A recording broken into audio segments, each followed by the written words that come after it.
Muy buenas noches, bienvenidos a Signo Pesos, la economía al alcance de su pantalla. Estos son los temas claves de hoy. Las dos caras de una misma moneda. La inminente alza en la tasa de interés de referencia del Banco de la República prevista para esta semana tendrá efectos positivos y negativos. Aunque los créditos podrían encarecerse, los ahorros y los depósitos en CDT serán más atractivos. El educador financiero Santiago Espinosa nos cuenta esta noche las razones. Las alternativas de Ecopetrol. La inviabilidad de transportar crudo a través de oleoducto de Ecuador ya abrió alternativas para Colombia. Ricardo Roa, presidente de esta compañía, señaló cuáles son las opciones y qué otras ideas están barajando.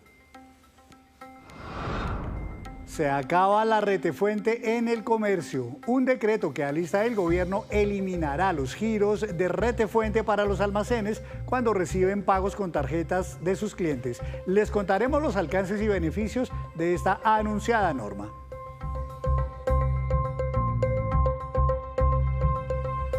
Comenzamos esta emisión de Signo Pesos hablando de los efectos que tendrá una decisión inminente este viernes que viene del Banco de la República, un alza en las tasas de interés de referencia. Para ver los efectos positivos de esta decisión, saludo a Santiago Espinosa, fundador de Academia del Éxito y un muy reconocido influenciador en temas de educación financiera. Santiago, buenas noches, bienvenido a Signo Pesos.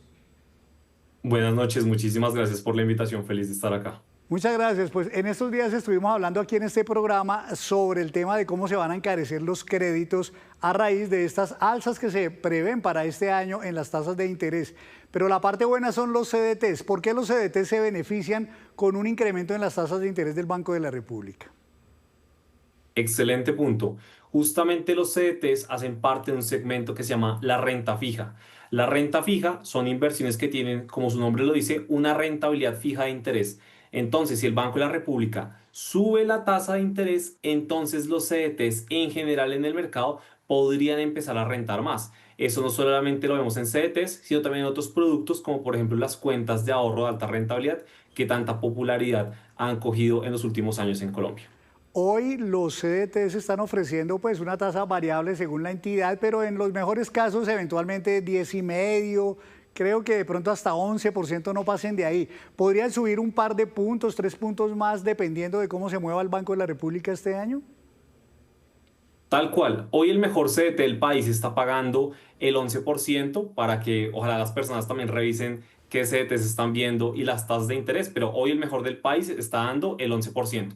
Si el Banco de la República decide subir la tasa de interés, entonces progresivamente vamos a ver tasas más elevadas.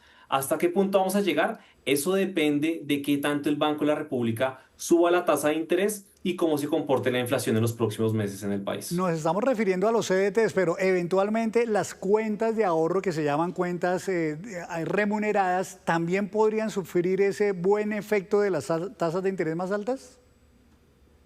Por supuesto, tal cual. Las cuentas de ahorro de alta rentabilidad también podrían llegar a tener este mismo efecto que tienen los CDTs. Recordemos que cuando estas cuentas empezaron a llegar al país, vimos algunas con rentabilidad del 13%. Entonces, eso es algo que podría llegar a ocurrir nuevamente, pero nuevamente todo depende del aumento de tasas de interés por parte del Banco de la República. Es hora de ahorrar, pero mucha gente dice, bueno, es que no me alcanza el sueldo, no me sobra mucho. Pero ¿siempre hay algún espacio, alguna clave que usted quisiera dar para que la gente empiece a cultivar este buen hábito? A mí me encanta ese comentario porque en Colombia históricamente las personas piensan que se necesitan grandes capitales para empezar a invertir. La realidad es que hoy cualquier persona en Colombia con 1.000 pesos puede tener su dinero rentando en una cuenta de ahorro de alta rentabilidad, que además está vigilada por la Superintendencia Financiera de Colombia y cuenta con el seguro del Fogafín que les cubre hasta 50 millones de pesos. El caso del CDT no es muy distinto, también en entidades vigiladas, con seguro Fogafín, y los CDTs ya los podemos abrir desde 50.000 pesos en gran parte de los bancos de este país. Entonces ya no es una excusa poder tener grandes capitales para empezar a invertir, porque con bajos montos ya todos podemos hacerlo. Santiago, este viernes el Banco de la República tomará esa inminente decisión. Desde ya lo voy a comprometer para que este viernes vuelva a estar en este programa y hablemos de cómo cultivar ese buen hábito del ahorro y aprovechar esas alzas que se prevén en las tasas de interés tanto de las cuentas de ahorro como también de los CDTs, ¿le parece? Me parece perfecto, ahí estaré. Muchas gracias por la invitación. A usted muchas gracias por estar en Signo Pesos, Santiago, muy amable. Vamos a hablar de otro tema porque el gobierno publicó para comentarios un proyecto de decreto que eliminará la retención en la fuente que hoy deben girar a la DIAN los comerciantes cuando reciben pagos con tarjetas débito o crédito. Averiguamos cuáles serían las bondades y los alcances de esta anunciada medida. Cada vez que usted compra zapatos, ropa o cualquier producto y servicio y paga con su tarjeta débito o crédito, el Estado le cobra al comercio una tarifa del 1.5% por la retención en la fuente. Eso hace que muchos negocios prefieran que sus clientes les paguen en efectivo y en muchas ocasiones le trasladan ese cobro al cliente cuando paga con tarjeta. Pero esta práctica se acabará porque un proyecto de decreto del Ministerio de Hacienda pretende eliminar esa retención en la fuente. Implicaba que si se pagaban 100 pesos, de esos 100 pesos había un 1,5% que se tenía que retener, entregar, digamos, al Estado. Estas retenciones hoy en día son un peaje, digamos, de entrada para que los comercios puedan recibir pagos con tarjeta. El borrador propone que desde el 1 de marzo no se aplique la retención. Esto quiere decir que cuando los colombianos vayan a un restaurante, vayan a un comercio, cuando paguen con sus tarjetas no van a tener retenciones. En un año normal, esto podía equivaler a 2,4, 2,5 billones de pesos. En este negocio de zapatos, el pago con tarjeta es cada vez mayor. Por eso creen que este decreto sería una oportunidad de crecimiento. Para nosotros es muy importante los pagos con tarjetas débito y crédito, ya que representan un 60% del pago que se genera en la tienda. Además de los otros que suelen ser efectivos, el 60% son tarjetas débito y crédito. Y la facilidad que representa para uno como cliente poder pagar con una tarjeta, incluso desde el celular, con nada más tocarlo con un datáfono. De entrar en vigencia este proyecto de decreto, los comercios pagarían el impuesto de renta cuando sea la fecha en el calendario tributario y ya no tendrían que hacerle pagos tributarios anticipados a la DIAN. La propuesta del decreto promueve igualar la cancha. ¿Y cómo es igualar la cancha? Bueno, si cuando se hacen pagos con efectivo yo no aplico retenciones, cuando haga pagos digitales, pues tampoco las voy a aplicar. Para el sector bancario, este cambio también podría ser la puerta para que los comercios más pequeños tengan acceso a créditos y mayores oportunidades. Hacemos una breve pausa, pero cuando regresemos espere cuáles son los libros más vendidos en nuestro país. Les tengo datos muy interesantes.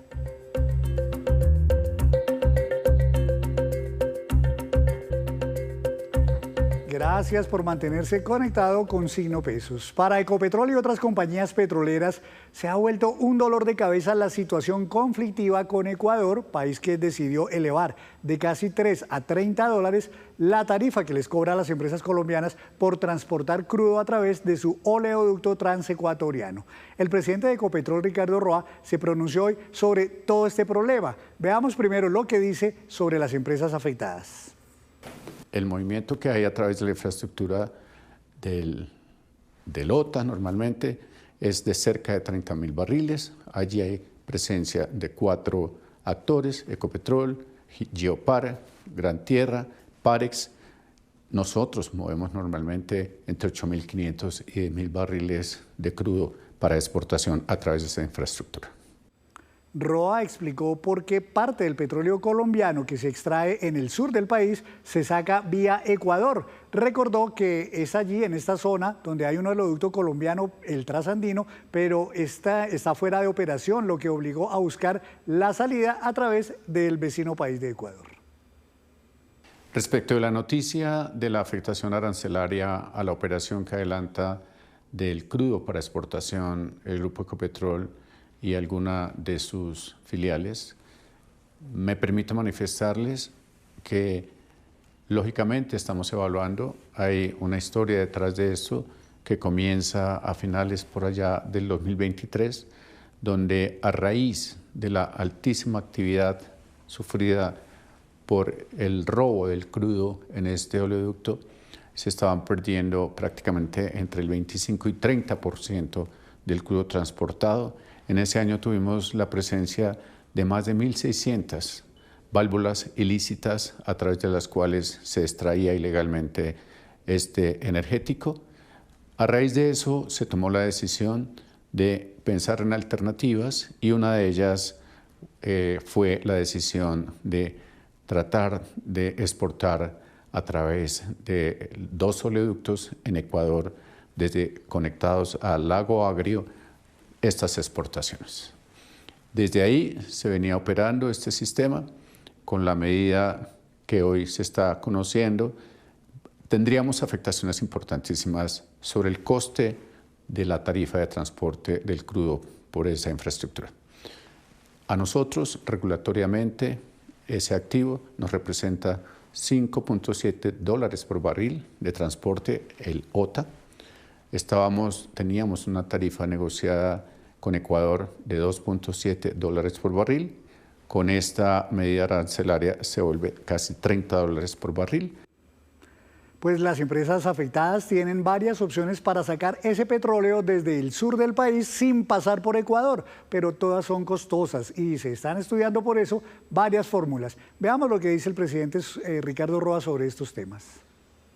La primera de ellas es la posible reactivación del oleoducto trasandino, que va a tomar meses y que además va a representar intervenir una zona de alto conflicto y va a valer unos $20 millones. Por eso tenemos otra alternativa, es a través de nuestra infraestructura de transporte por Babillas, por Guaduas y por Vasconia, llevar todos estos crudos hasta el oleoducto central y de allí exportarlos hasta Coveñas. Esto va a tener una tarifa de entre 12 y $15 por barril, porque va a representar la incorporación, la implementación de una actividad altamente demandante de logística por las vías, la contratación de unos 150 camiones para transportar estos crudos hacia el ODC y de allí para Coveñas para su exportación. Y hay otras opciones, pero todas tienen enredos jurídicos. Una es construir un nuevo trazado para el oleoducto trasandino. La otra sería tomar medidas jurídicas contra Ecuador. Veamos los detalles. Hay implicaciones que estamos revisando desde el punto de vista jurídico con el Ministerio de Minas y Energía de manera articulada, pues suscitar de las cancillerías y de los ministerios, ojalá la vía diplomática para resolver esta situación. Vamos a estar trabajando permanentemente en coordinación con las instancias del Estado, la Cancillería, el Ministerio de Minas y Energía, esperando que se resuelva, suscitar una modulación del fallo de la Corte Constitucional en la sentencia T390 del año 2025. Allí a Ecopetrol le impone prácticamente 2 exigencias. Primero, no reactivar la operación del oleoducto trasandino hasta tanto no se cumplan una serie de exigencias que también se le han hecho a órganos de control y a órganos del Estado, como son el propio Ministerio de Ambiente, la Agencia Nacional de Licencias Ambientales y otros órganos que tienen representación en esta lista de exigencias que la Corte Constitucional exigió para poder viabilizar la operación de este oleoducto. Y a Ecopetrol le solicitó hacer estudios de viabilidad técnica, ambiental y económica para pensar en un nuevo trazado de ese oleoducto sin afectación a las comunidades agua indígenas en la región del Nariño.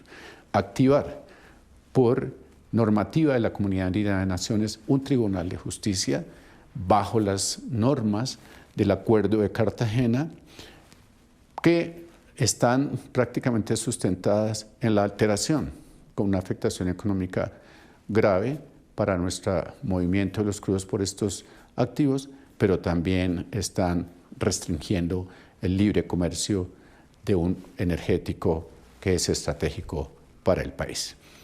Y cambiamos de tema porque en entrevista con Noticias Caracol, el exdirector de Planación del actual gobierno, Jorge Iván González, aseguró que la emergencia económica decretada por el gobierno a finales del mes de diciembre no tiene justificación y criticó la forma en la que esta administración ha manejado el gasto público. Después de las operaciones que hizo Crédito Público, Cuello se bajó a 98 billones, pero 98 billones de servicio de la deuda es un monto altísimo que ya todos lo sabíamos, ahí estaba, entonces no es un hecho sobreviviente. si ya estos eran temas coyunturales que se conocían, que se habían evaluado, que se pusieron en el Plan Nacional de Desarrollo, ¿por qué este gobierno no ha avanzado en lo que debería avanzar? Porque entendemos que no se puede solucionar todo en un solo gobierno. Estaban precisados muchos de estos problemas, pero había conciencia de que no se podían resolver de un momento a otro. Eso me parece que era absolutamente claro. Por eso para mí es tan evidente que lo que se está presentando como hechos sobrevinientes no son sobrevinientes. Y creo que el plan de desarrollo tiene muchos de estos elementos para transformarlos, pero de manera progresiva. Claro, pero exdirector, ¿por qué este gobierno no ha avanzado en esa hoja de ruta lo suficiente como para hoy no tener que argumentarlo en una emergencia económica? Sí, el gobierno ha descuidado el plan de desarrollo. Es una de las preocupaciones que yo he manifestado varias veces. Al gobierno se le entrega una hoja de ruta y lo más curioso, lo más extraño, es que esos elementos estructurales que están en el plan pues no se han constituido en la ruta de acción del gobierno. Esos elementos centrales del plan han sido sencillamente despreciados o han sido descuidados por el gobierno. Es una paradoja que yo no entiendo. Usted tiene un plan construido de manera colectiva, con todos los elementos, con unos diagnósticos, retomamos todos los temas de La Habana, retomamos todos los acuerdos que allí se hicieron en la reforma rural integral, la transición energética, todo. Pero eso no se ha constituido en elementos de la política pública de este gobierno. Si le entiendo bien, exdirector, lo que está pasando ahora es consecuencia de varias cosas externas, pero a la vez de malos manejos por parte del gobierno nacional. Por eso debería suspenderse entonces este decreto de emergencia económica, ¿sí? Y hay un tema que a mí me preocupa, Luisa, y que también está en el plan de desarrollo, es el pésimo manejo que hemos hecho del gasto público, el desorden en el manejo del gasto público. Yo creo que nosotros insistimos muchísimo en los impuestos. En general en los debates se habla mucho de los impuestos y de los tributos. Pero un tema que nosotros deberíamos mirar como país es el tema del manejo del gasto público, cómo logramos que haya concurrencia de recursos, que haya programas estratégicos. En el plan de desarrollo se aprobó un artículo que a mí me parece una maravilla, que es el presupuesto por programa. Hagamos presupuestos sobre grandes programas de desarrollo, no desperdiciemos los recursos. Ese tema me parece que es fundamental y que deberíamos darle mucha más importancia, porque uno podría decir, desde el punto de vista de recursos, tenemos dificultades, pero también tenemos un montón de plata que gastamos muy mal. Y la Cámara Colombiana del Libro publicó el top 10 de los libros más vendidos durante el 2025 en Colombia. David Molina nos hizo un recuento de ese listado y nos cuenta el panorama de la industria literaria en nuestro país. Aventura, misterio, arte, historia, fantasía y autoayuda son algunas de las temáticas de los libros más vendidos del 2025 en Colombia. La Cámara Colombiana del Libro publicó el reporte anual de Nielsen BookScan, firma especializada en la medición de ventas, que reveló el top 10 de los títulos más comprados en el país. Por ejemplo, en la categoría de ficción, el norteamericano Dan Brown encabeza la lista con su más reciente novela El último secreto. Le sigue la Premio Nobel de Literatura Han Kang con La vegetariana. En el tercer lugar está Mario Mendoza con su novela Vírgenes y Toxicómanos. En el cuarto, Mi nombre es Emilia del Valle de Isabel Allende. Y en el quinto lugar, la novela de Juan Gabriel Vázquez, Los nombres de Felisa, inspirada en la artista colombo-polaca. Tenemos 3 autores colombianos que es muy importante. Tenemos a Mario Mendoza, que siempre pues, es muy exitoso en sus libros. Tenemos a Juan Gabriel Vázquez y tenemos a Gabriel García Márquez. Entonces eso nos lleva a que esos 3 títulos dentro de los 10 primeros en ficción, pues es una cosa que realmente es importante para Colombia, porque muestra cómo aquí se ha producido y se han escrito buenos libros que llaman la atención del público colombiano. Entre los más vendidos está también la categoría infantil y los libros de no ficción, donde destaca en ese top 10 la escritora colombiana Diana Uribe. Según los datos recopilados, frente a otros años hubo un incremento importante en la compra y venta de libros. Nos muestran que el año pasado hubo un crecimiento en venta de ejemplares del 7% de los libros en Colombia. Eso realmente es muy satisfactorio, muestra que la gente está leyendo más y eso es una buena noticia. Para el Grupo Editorial Planeta en Colombia y la región andina, el país no solo es un gran comprador de literatura, sino un gran productor de escritores de talla internacional. La carrera de Mario Mendoza hoy en día es lo que es gracias a él primeramente. Es un escritor que, aparte de escribir muy bien, se conecta muy bien con su público y ha trabajado desde hace muchos años para eso. Pero así como Mario, tenemos ejemplos que te puedo dar recientemente que fueron justamente novedades de último año, últimos 2 años, como Karine Bernal Lobo, una chica de Valledupar que escribe literatura juvenil y tiene una cantidad de seguidores que ha vendido más de 50.000 ejemplares en los 2 últimos años en Colombia. Las ferias para las editoriales son claves para el movimiento del mercado literario. La Feria Internacional del Libro de Bogotá, con sus asistencias récord, es el fiel reflejo del vasto mercado literario del país y la construcción diaria de nuevos públicos que compran y leen más libros. Y antes de despedirnos, los dejo con este dato. El portal World Insights publicó una lista de los personajes más reconocidos en cada país del mundo. Estos son algunos ejemplos. En Estados Unidos, Michael Jackson. En Reino Unido, la reina Elizabeth II. En Francia, Napoleón Bonaparte. En Italia, Leonardo da Vinci. En Alemania, Albert Einstein. Y en Colombia, Gabriel García Márquez. Así terminamos por hoy, los esperamos mañana con una nueva emisión y toda la información económica que usted necesita saber. Esto es Signo Pesos, la economía al alcance de su pantalla. Feliz noche para todos.